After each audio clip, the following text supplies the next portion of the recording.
Good afternoon, ladies and gentlemen. We are pleased you have joined us for today's retirement ceremony, honoring Lieutenant Colonel Elizabeth Bain.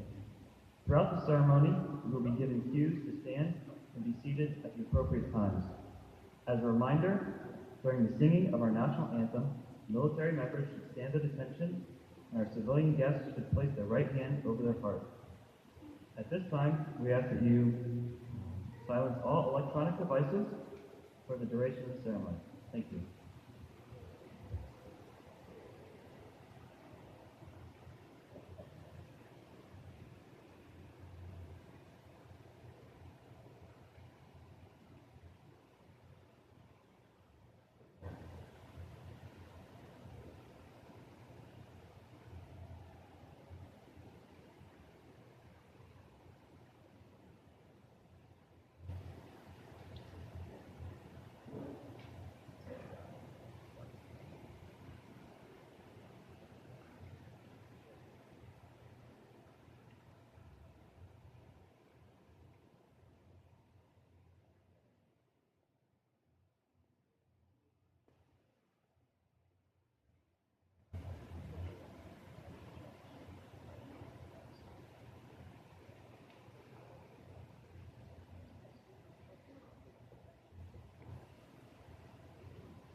In recognition of Lieutenant Colonel Bain's retirement from a career of long and honorable service, and in keeping with one of the oldest traditions in our military, we pay special tribute to Lieutenant Colonel Bain, who is closing out a most distinguished career with almost 21 years of dedication to our country and the United States Air Force.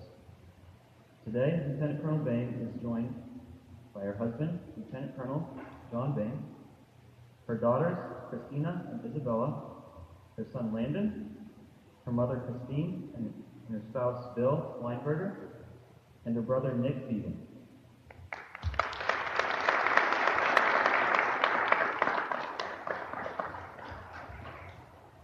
We would also like to take this time to welcome our distinguished guests in attendance. The presiding official for today's ceremony, Colonel Michael Merritt, Commander, 3rd Maintenance Group, along with his wife, Lieutenant Colonel Kathy Merritt, Deputy Commander for Readiness, 673rd Mission Support Group.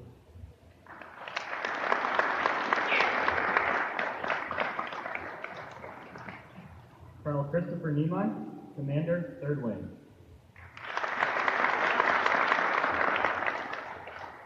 Colonel James Sparrow, Vice Commander, 3rd Wing. Colonel David Abba, Commander, 3rd Ops Group. Colonel James Petrick, Commander, 673rd LRG. And finally, we would like to welcome all colonels, commanders, chiefs, first sergeants, friends, and co-workers who have come to celebrate Lieutenant Colonel Bain's retirement. Thank you for being here.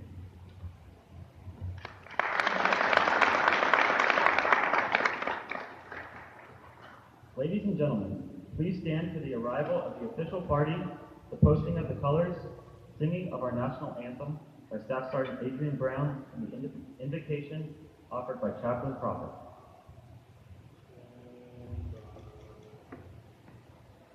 Go. Foot. Forward. On. Forward. Arch.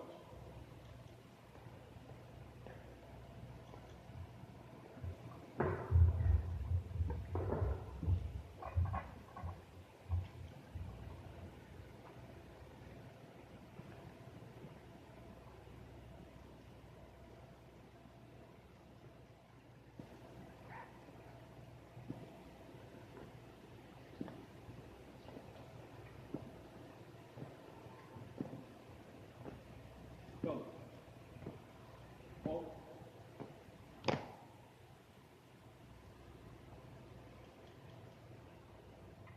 Breathe in. Lord.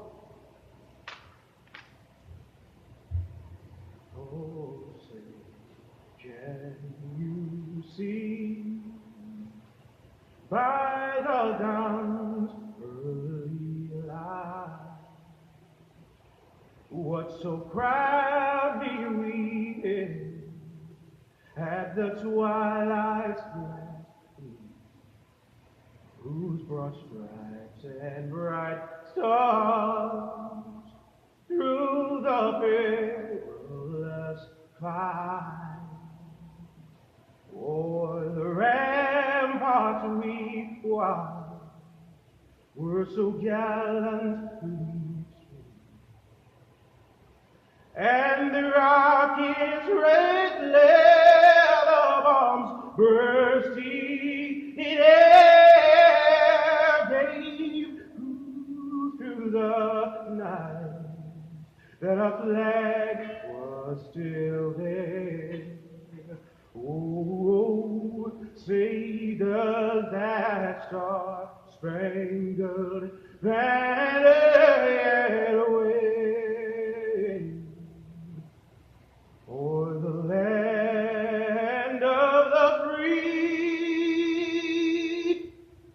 and the home of the brave?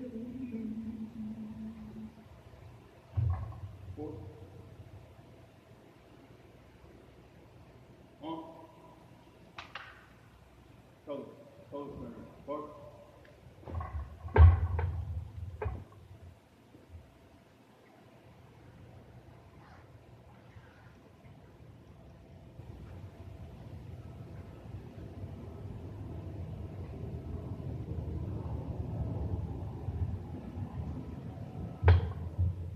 Good afternoon. I invite you to join me in prayer. Oh, gracious God, what a joy it is to gather today in celebration of a dedicated leader, a supportive family, and the conclusion of a prosperous Air Force career. We thank you for the years of service Lieutenant Colonel Elizabeth Bain and her family have given to our country, the Air Force, and in recent days, Joint Base Elmendorf Regiment. It is our prayer that you be with the Bain family as they enter into a new phase of life. May they find new passions, new opportunities, and new purpose. Lord, may this gathering be a memorable one for Lieutenant Colonel Bain and all those who celebrate with today. In your name we pray. Amen. Ladies and gentlemen, please be seated. At this time, it is my pleasure to introduce Colonel Mike Merritt.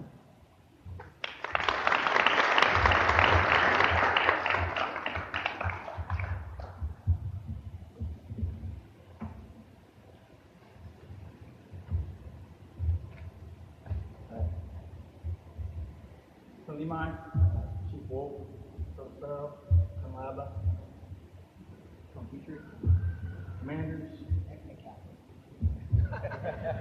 Commanders, Chiefs, First Sergeants, ladies and gentlemen, welcome. And of course, a huge welcome to the Bain family, John, Christina, Landon, and Isabella. And of course, a special welcome to Mom Christine and her husband. Call yourself her worser? Something like that? Where's that? So, Christine and her husband, Bill Weinberger. And, of course, Brother Nick Egan. I'm going to mess that up if we go through this. So, thanks so much for making the long trip up here. This is a big day. It's a culmination of we're going to go through here in a minute, of an awesome career as an awesome officer. Let me thanks for letting me be a part of this, okay? There's a lot of heavy hitters that had you asked to make the trip up here in a heartbeat to be a part of this. I appreciate it to do it. So thank you. So yeah, let's talk a little bit about, you heard 21 years, distinguished career. Let's talk a little bit about Libby. So Libby started out, a lot of folks don't know this, she hasn't been a maintenance officer forever. She started out as an engineer. She started out as an engineer at Warner Robins Air Logistics Center in Robins Air Force Base as second lieutenant. She was a C-130, she worked in the C-130 program office as an airframe and aerospace engineer, where she provided on-the-scene engineering repair design for C-130s. Basically, she was handpicked to be the center's lead aircraft battle damage repair person, engineer, and that would be the person that gives you the okay to go out and patch a bullet hole with a beer can and those kind of things. So it's kind of a big deal that she took care of there at Robins. It's a huge responsibility for anybody, let alone a second lieutenant. evaluating defects outside of our technical data. But I can tell you, as I look back through performance at the ALC, I saw big ticket kind of stuff. Increased aircraft availability by 26%. Returned 304 C-130s to operational service. Saved $46 million. Accelerated program depot maintenance schedule by 50%. She solved the flight control corrosion issue that had been unsolved for 40 years. So those are the kind of things that she took care of while she was in the Air Logistics Center. The AFM CIG called her battle damage engineering team the best they'd ever seen. She was handpicked to serve as troop commander and aircraft battle damage repair engineer for the first repair team to be sent to support NATO's mission in Kosovo. And guess what? Within the first hour of her arrival in Europe, she inspected, evaluated, and provided repair that same day for a C-130 to become fully mission capable. To say she crushed her first assignment would be an understatement.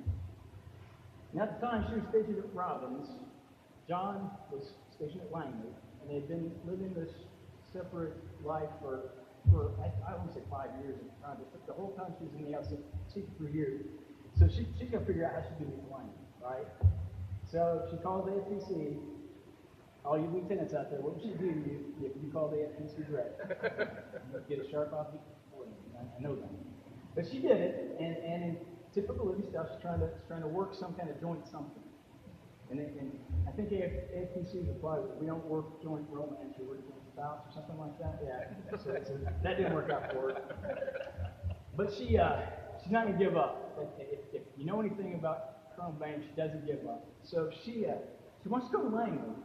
So what the hell? Why not call somebody at Langley and get a job, right? So she calls, I think it was then Colonel Carlo, right? Yeah. You guys have heard of him, right?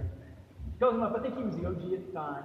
But he's like, look, I got nothing for you over here, but refer to the maintenance group. Maybe we need something over the maintenance group, right? So the maintenance group commander had a really sharp maintenance officer working for him there, Stephanie Huffo, Stephanie is like I say, rock star maintenance officer. The maintenance group commander asked about Libby, and they just so happens that they were on the track team together at the academy, so they knew each other well. So things were starting to work out for her. So they picked her up for the elite program. That's how she got there. I don't think she realized that she was picked up for the elite program, and she was picked up for it. But it's kind of a big deal. It's basically an exchange tour where we take engineers and bring them into the maintenance group, or acquisition folks and bring them to the maintenance group, and we move maintainers into their world, and we just kind of learn from each other so that you can take it back. That's the thing she didn't remember. She didn't know that she had to take it back to her career field. So she did. She got into maintenance, and I got to tell you, there was only 10 officers selected that year for the elite program. She was one. So it's kind of a big deal. And she was selected as a lieutenant. That's typically about 3 years ahead of her peers. So you can tell things are going well for Libby. So she heads to the first EMS at Langley and starts her first assignment. And more importantly, reunites the John, right? Okay, that's kind of cool. So the logical place for an engineer to be put, if I'm a group commander, is going to be Fab Flight. And so that's exactly where she went. But before she really dug into the Fab Flight, she heads off to AMOC, our technical school. And I got to tell you, she rocked it there too. She was the class voted her outstanding contributor. She was a distinguished graduate from AMOC. I think there were 6 block tests, and her score was 100, 98, 109. I mean, that's the kind of caliber maintenance officer she was going to be. So then she goes back to Langley after school. And she's in Fab Flight. She's definitely in her element, right? You got structural maintenance shop, got metals tech, got all the cool engineer kind of stuff. And she's really liking it. But I mean, and typically our maintenance officers, we rotate them about every 6 months, right? And if we don't, they get antsy. We want to know what the next job is, and eventually we want to progress to the flight. Well, not Libby. She was happy.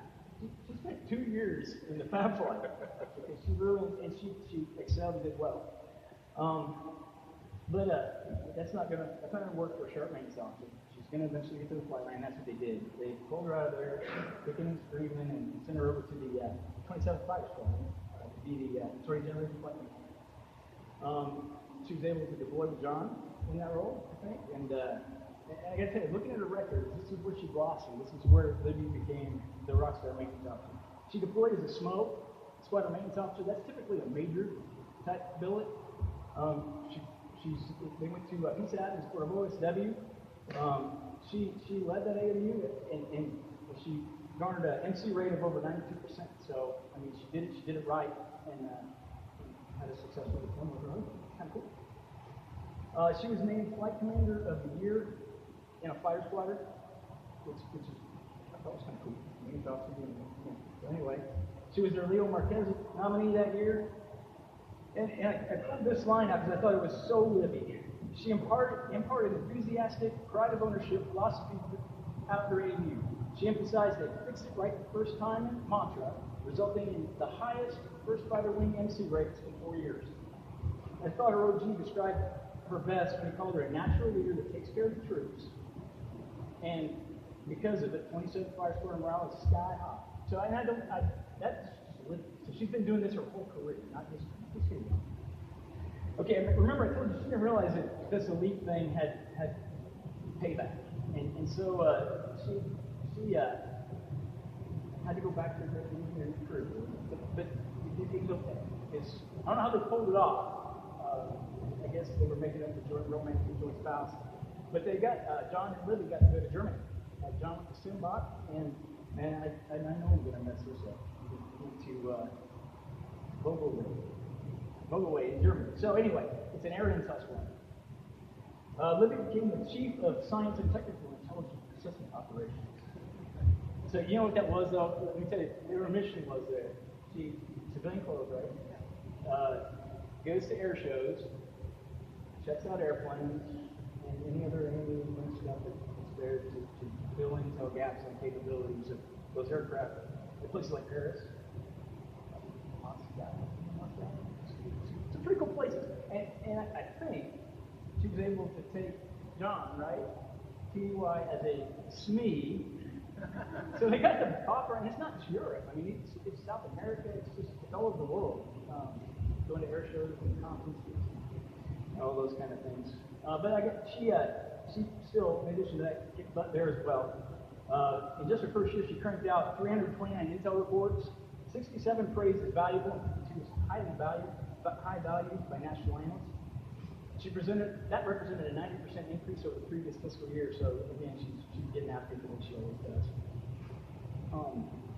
You'll see throughout her career she did the training. So her master training plan for both officer and enlisted was recognized as best that they've ever seen by the Air Intelligence Agency. And it sounds like a pretty kick job, but there was a challenging time with this one. For those of you that went to the farewell last night, there was a picture of Libby in the background wearing all of her garb, standing in front of the Humvee, right? So during this assignment, she volunteered, but she was tasked to go to Iraq. And her mission over there was going to be to go out and look at the stuff that we buried. She's going to pull some of that stuff out of the ground that we buried, old aircraft tanks and those kind of things. And they're going to have valve components and look for any kind of intel stuff that they can pull from. The problem is, when support officers like us deploy, usually it's to an MOB, main operating base somewhere. She was outside the wire. She went over there, though. It gets worse, actually. So she's going to be outside the wire. She's going to have to go dig this stuff up and evaluate it. She leaves Vogelway with 1960s era flight vest and matching helmet, Kevlar helmet. That's it. And so she ain't no training. You know, we typically send folks to combat skills training and those kind of things. Just go. So she goes, and in classic Libby fashion, she figures it out. So she hooks up with the guys that do this for a living, Navy SEAL, a Marine, those kind of guys. She said, "Hey, can you teach me?" And so, but first they had to get her some gear. They had to get her in the right gear. So she took a picture of how the SEAL and the Marine were dressed, and she sent it to John back in Germany. And John got with the unit, and they bought her the stuff and sent it to her in a care package. So she at least had the right stuff to go out. She had them teach her how to read grid maps, how to move around, how to look for snipers, all those things that we just don't do, especially as an engineer in the field, right? So she did it. She did it well, as always. When all was said and done, she served as the mission commander for 9 of 20 missions outside the wire. The first U.S. Air Force mission commander, by the way. Her team recovered Iraqi weapon systems worth $600 million. She was able to quickly and calmly respond to 3 terrorist attacks on her convoys. She was awarded a Bronze Star for her actions as a captain. Pretty impressive. So she survived that one, thank goodness, and they go back to Germany to PCS, kind of PCS. So that brings John and Libby up here for the first time. She comes up and she takes over as the 19th ANUIC here at J-Bear, or at Eldenburg. She was responsible for the care and feeding of 240 maintenance type folks and 24 F-15s. And care and feed she did. Her AMU won 50% of squadron level awards, 4 of 7 Marquez awards, and she led her AMU to maintenance group fly the quarter all in the first quarter in the sea. So she hit the ground running and kicked ass from the get-go. Her impact to fleet health was no different here.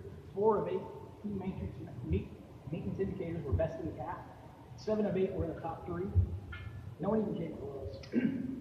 She led a 12-ship deployment of 181 people, 12 jets to support weapons school, weapons instructor course, with incredible results. They met all taskings. That's 458 sorties, 723 hours, while maintaining a 96% MC rate. In addition to that, filling requirements, they also were able to give 54 incentive running, which is pretty cool. So you can see she takes care of the jets, takes care of the people. Just like now, she maintained an outstanding relationship with her ops side of the house, as evidenced by the 19th Fighter Squadron winning the PACAX nomination for the Raytheon trophy. The next lady moved to be the CNS ops officer, maintenance ops officer, where now she's in 423 people, assigned to 25 different locations, supporting the third wing fleet. So it's a big, diverse outfit. She brought her winning ways with her. While she was in the seat, the squadron won the PACAF Maintenance Effectiveness Award twice. The maintenance group won the Air Force Medallion, and Libby was the Lansing Side-Gen winner for the group. The PACAF, Leo Marquez was winner. She was stratified number 1 of 6 maintenance group majors, number 3 of 173 wing majors, and the best major I've seen in 29 years by the Brigadier General Paul Cup. So they have to get linked there. This is also the assignment where John and Libby started a family. I believe Christina was born while she was in the ANUIC in the 19th, and and landed when she was the ops officer. So 2 babies, 2 of the biggest, busiest jobs you can have in the Air Force, and she knocked it all out. So that's pretty cool. Next for the Baines was Maxwell Air Force Base, their command and staff. They've been doing pretty good staying together. They think that's about kind of figured out. And after a year of intense air power studies, she left with another master's degree and a solid grasp of complex air and cyberspace ops throughout the spectrum of conflict. Pretty impressive. So after that, she packs up the family and they head back to London Air Force Base, where she's handpicked to join the ACC IGP as the Chief of Maintenance Inspections. Spent a lot of time on the road doing that job. She did 16 inspections, and she was just there for a year. So she did 16 inspections and 102 TDY days, validating active duty and PNG compliance and combat readiness. So she was a busy girl on the road. So, God bless John for But she didn't get to play inspector very long, as much as I think she probably enjoyed that. Only after a year in her seat, she was snatched up again by the 1st Fighter Wing as the CMS commander. And once again, absolutely crushed it. She drove innovations that saved the Air Force $7.5 million and earned her squadron the ACC 2010 Installation Excellence Award. She took command of Langley's first ever maintenance squadron. So while she was there, she was the one that there was a CMS and an EMS that they merged into one big squadron. So she went from a squadron commander of 130 folks to a commander of 650 folks. And again, knocked it out of the park. She used her IG experience to prep the squadron for their ORI, and they rocked it. The squadron earned the ACC's best Phase 1 ORI munitions grade in 8 years, and it contributed to the first fighter wings overall excellent rating. Her wing commanders ratified her number one of 118 majors, number one major squadron commander, and the best he'd ever seen in 23 years. Pretty good. Now, it takes a special officer to perform at this level, but an even more special officer to do it with a young family. So, Isabella was born during this command, and then shortly thereafter, John deployed for a year. So she did all this as a maintenance squadron commander with a 4-year-old, a 3-year-old, 11-month-old, learning to walk, and husband deployed. So, that's all. It wasn't long before the heavy hitters picked up on Libby. So close squadron command, she was hand selected to move to the Pentagon and join the Air Staff, where she became our chief of aircraft maintenance force development. So this is that training thing she's been doing her whole career, and she took the bull by the horns. She developed maintenance policies and concepts for 150,000 active duty and air reserve component personnel. She was the half focal point for DT and AFPC issues, including squadron command and PME candidate selections. While in the sea, she developed a comprehensive manpower template that influenced the Corona decision, which rebalanced the CGO and FGO manpower. I think that's probably about the time when the West is going away. To blame her. She developed Air Force A-10 divestiture manning plan to convert the 2,000 manpower slots from the A-10s and convert them into F-35 and F-16 type maintenance guys. And had that passed the political hurdles, would have given us about a 7% increase in filling our program members. It was a busy 3 years for Libby, but once again she knocked it out of the park. I'm going to quote Major General Cooper, now 3-star General Cooper, when he said, at the time, she knocked it out of the park, A++ performance. So she did extremely well in an extremely challenging environment. And that brings us to our final move. Back here to Elmendorf as the maintenance crew commander, deputy maintenance crew commander. And I mean, we're going to read a declaration in a minute, so you'll hear all the great things, and that's just a snippet of the great things she's done while she's here. There are things that I see, and that Mr. Ransom sees, and Ross sees that it's tough to quantify or write in a declaration citation. So some of the things about Libby that stand out to me.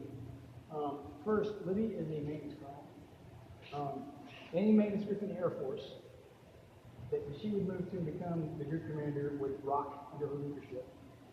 She's a maintenance colonel. Libby's a leader. Libby tells it like it is. Libby's firm but fair. Libby holds us to high standards and brings out the best in all of us, to include me. Libby's a mentor. Our young officers are the best I've seen because of her. Libby will chew your butt, but she will be the best top cover or bottom cover you've ever had.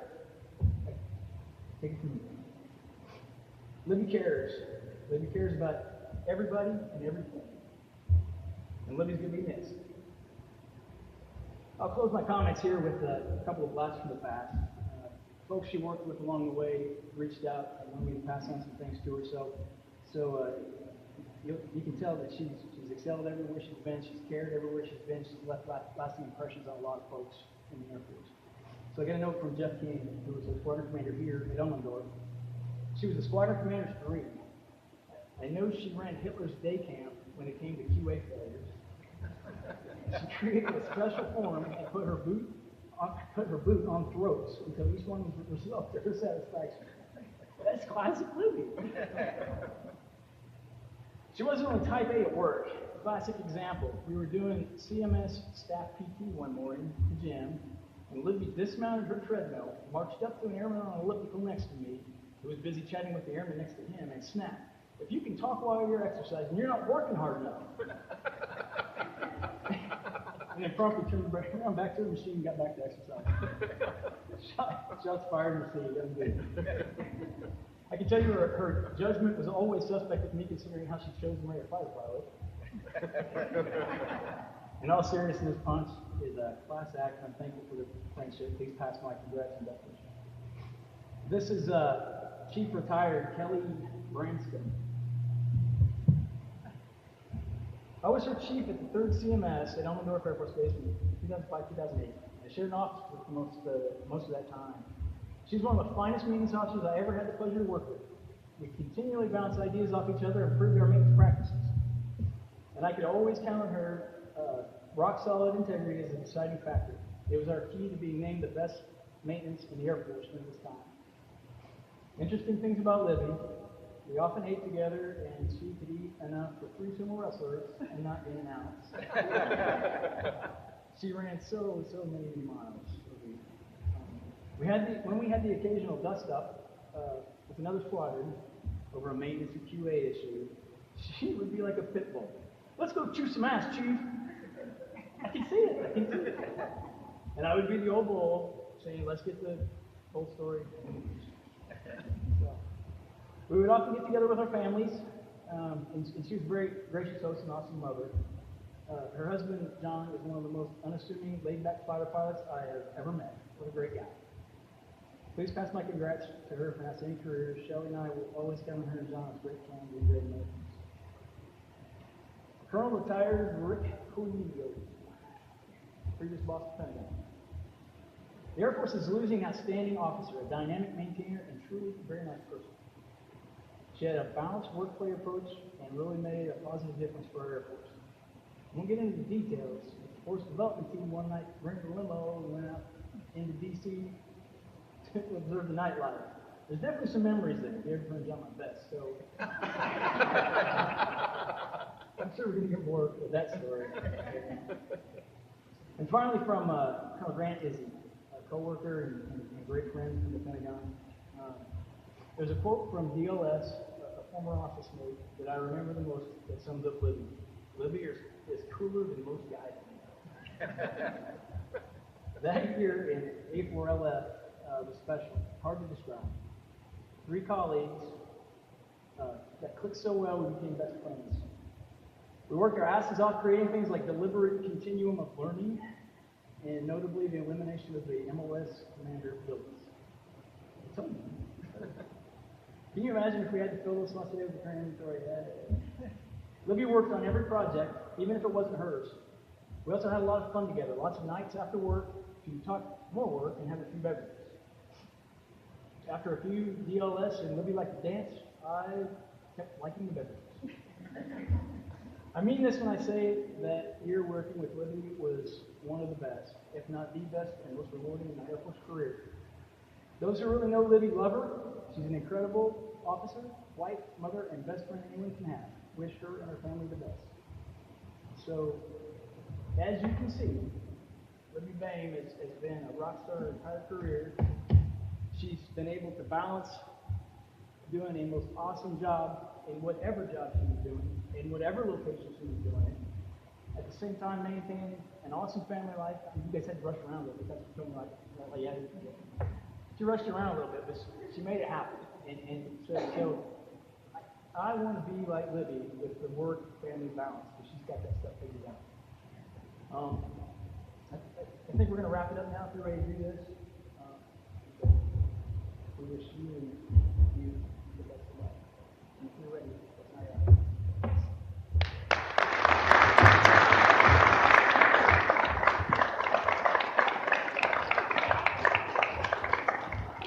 Thank you, Colonel Merritt. Ladies and gentlemen, please stand for the presentation of the Meritorious Service Medal. Attention to orders. All those who shall see presents greetings. This is to certify that the President of the United States of America, authorized by Executive Order 16 January 1969, has awarded the Meritorious Service Medal, 3rd Oak Leaf Cluster, to Lieutenant Colonel Elizabeth C. Bain for meritorious service 24 July 2014 to 27 April 2017. Lieutenant Colonel Elizabeth C. Bain distinguished herself in the performance of outstanding service to the United States as Deputy Commander, 3rd Maintenance Group, 3rd Wing, Joint Base Elmendorf, Richardson, Alaska. During this period, Lieutenant Colonel Bain's ceaseless efforts directly contributed to the effectiveness of Pacific Air Force's most diverse wing, maintaining 60 combat and mobility aircraft valued at more than $12 million.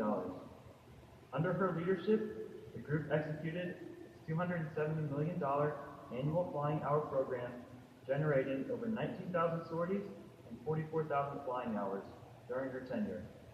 She also guided the development and successful execution of the Agile Combat Employment Concept, a flexible, agile combat option for the combatant commanders by combining F-22 and C-17 organic capability to rapidly deploy F-22s worldwide with minimal support. Additionally, she was instrumental to the wing's overall effective rating during the first ever unit effectiveness inspection with group leadership, procurement of resources, quality assurance sections, and munitions accountability, all being touted as the best seen to date by the Pacific Air Force's Inspector General. Finally, the synergistic leadership and mentorship culminated in maintenance group personnel winning 21 major command level awards, 5 Air Force level awards, and the group winning the Pacific Air Force's Clements Cullinan Memorial Medallion Weapon System Maintenance Trophies in 2015 and 2016. The singularly distinctive accomplishments of Colonel Bain culminate a distinguished career in the service of her country and reflect great credit upon herself and the United States Air Force. Signed, Michael L. Merritt, Colonel, United States Air Force, Commander, 3rd Maintenance Group.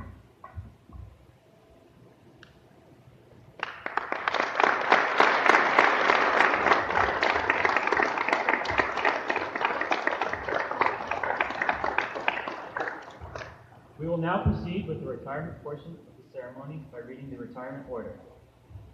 Will this order? Attention to orders. In accordance with Special Order Number ACD 01386, dated 24 February 2017, Lieutenant Colonel Elizabeth C. Bain is relieved from active duty, 3rd Maintenance Group, 3rd Wing, Joint Base Elmendorf, Richardson, Alaska, and is retired effective 28 April 2017 for Air Force Instruction 363212 in the grade of Colonel by order of the Secretary of the Air Force.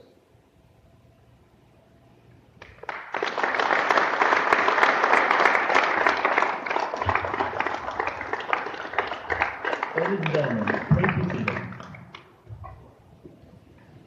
Colonel Merritt will now present the retirement certificate to Lieutenant Colonel Bain. Certificate of Retirement from the Armed Forces of the United States of America. To all who shall see these presents greeting. This is to certify that Colonel Elizabeth C. Bain, having served faithfully and honorably, was retired from the United States Air Force on the 28th day of April 2017. Signed, General David L. Goldfein, Chief of Staff, United States Air Force.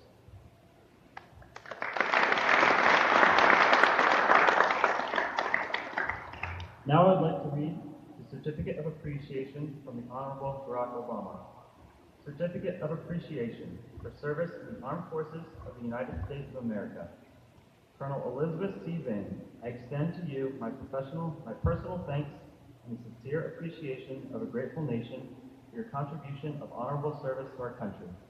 You have helped maintain the security of the nation during a critical time in its history with a devotion to duty and a spirit of sacrifice in keeping with the proud traditions of military service.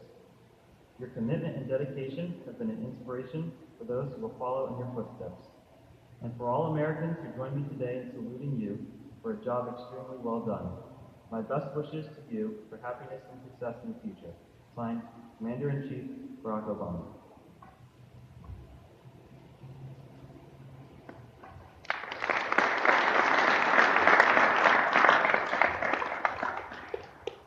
We will now present Lieutenant Colonel Bain with a shadow box including the United States flag, which was flown over the Alaskan capital of Juneau in her honor and accompanied by a certificate of appreciation from the Governor of Alaska that reads, "This United States flag is presented to Lieutenant Colonel Elizabeth Bain in honor of her retirement from the United States Air Force and in recognition of 21 steadfast years of service and dedication to Alaska and the United States of America. This flag was proudly flown over the Alaska State Capitol on February 24th, 2017. Signed, Bill Walker, Governor."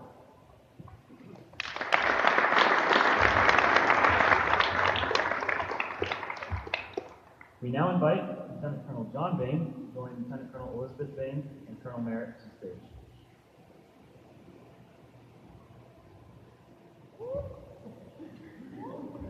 Lieutenant Colonel Bain will now make this retirement official by pinning the retirement pin on his waist. Make it count. Last chance.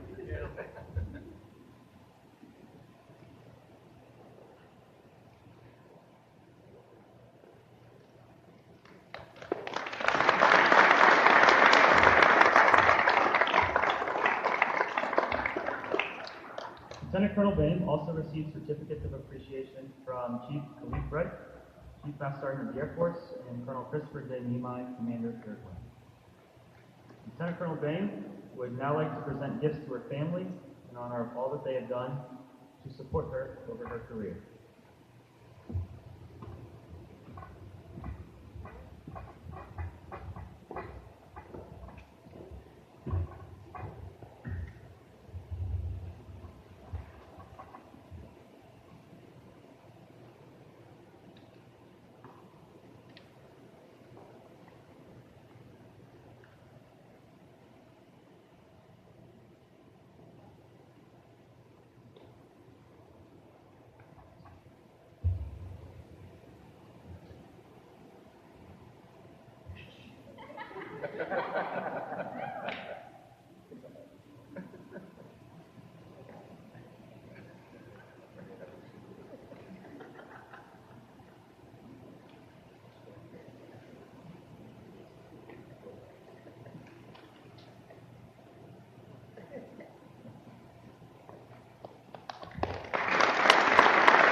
Lieutenant Colonel Bain, it's now your time for your comments.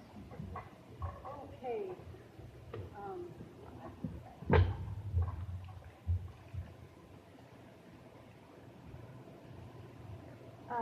So thank you, everyone. I actually only had one request for today's ceremony, and that was that Staff Sergeant Brown sing the national anthem. And that was so amazing, so beautiful, so memorable. Thank you so much, Adrian. I really appreciate you doing that for me. Chaplain, if you're still here, thank you for the prayers and wishes for my family. It really means a lot. So these events just don't happen on their own, as all of you all know. It takes a team effort and a leader like Lieutenant Taylor Bonasek to put this all together. There was a quote that General Patton had once said, which is, never tell people how to do things, tell them what to do, and they will surprise you with their ingenuity. She agreed to do this for me while I was on convalescent leave, and has done it all without any input. It's been amazing the past couple of days. Thank you so much for all the work. So thank you all for being here, for taking time out of your busy schedule. Colonel Nemai, Chief Wolf, Colonel Sparrow, Colonel Abba, Colonel Petrick, thanks for being here. Fellow deputies, Deputy Rowe there, and commanders. I'm going to grab this water real quick. Commanders, chiefs, and officers, airmen, everybody who's here, thank you so much for spending this occasion with me and my family. So Merritt, thank you for presiding over this ceremony, but you definitely took a lot of time with this, and I really do appreciate you capturing that eclectic career of mine, but more so for your leadership, your mentorship, and your support over the past couple of years. You've done so much for me personally and my family, so thank you. And then I would be remiss if I didn't single out somebody here, Jeff Ransom, for your leadership and friendship, but also he has had a vision for a long time, and that is to keep this maintenance group the best in the Air Force. And he has done this in so many ways, but one thing he has definitely done is create these civilian positions in these key critical roles that has allowed for continuity, so when bosses come through, we don't screw it all up.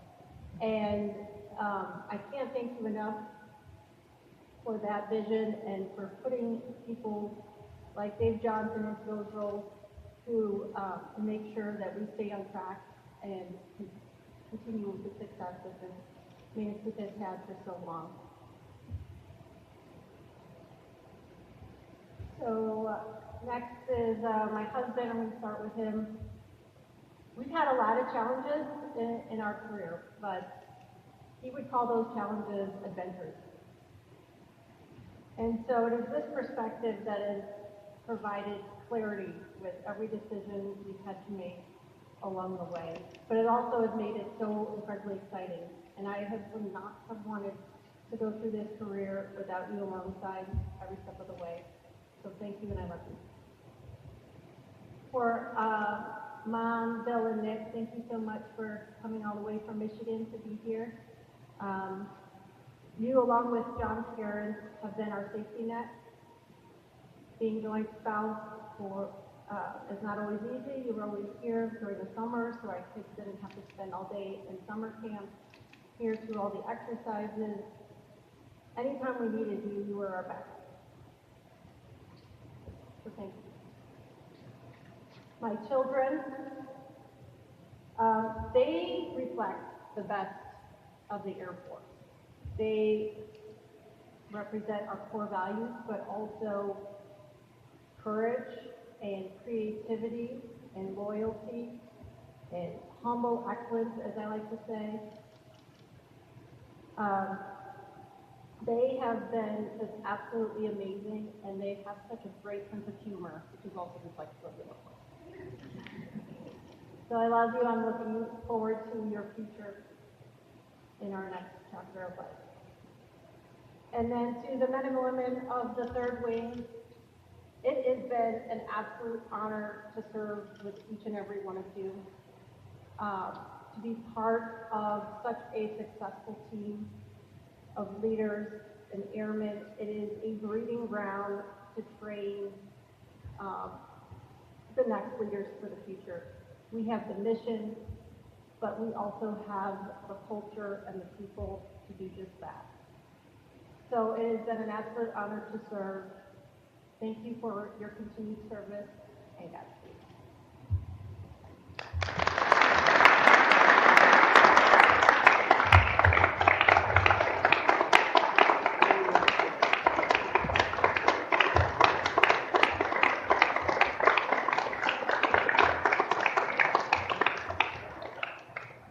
Lieutenant Colonel Elizabeth Bain, the men and women of the Air Force are proud to have served with you and assure you that you will always be a valued member of the Joint Base Commodore Perkins family, even in retirement. We extend our warmest wishes to you and your family as you begin your retirement from the United States Air Force. Thank you, Lieutenant Colonel Bain, for all you have done for us. You will be missed. This concludes today's ceremony.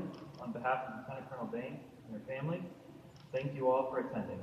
Please rise for the singing of the Air Force song and the departure of the official party. You are then invited to congratulate Lieutenant Colonel Bain and her family in the back of the hangar. Thank you for attending, and have a great day.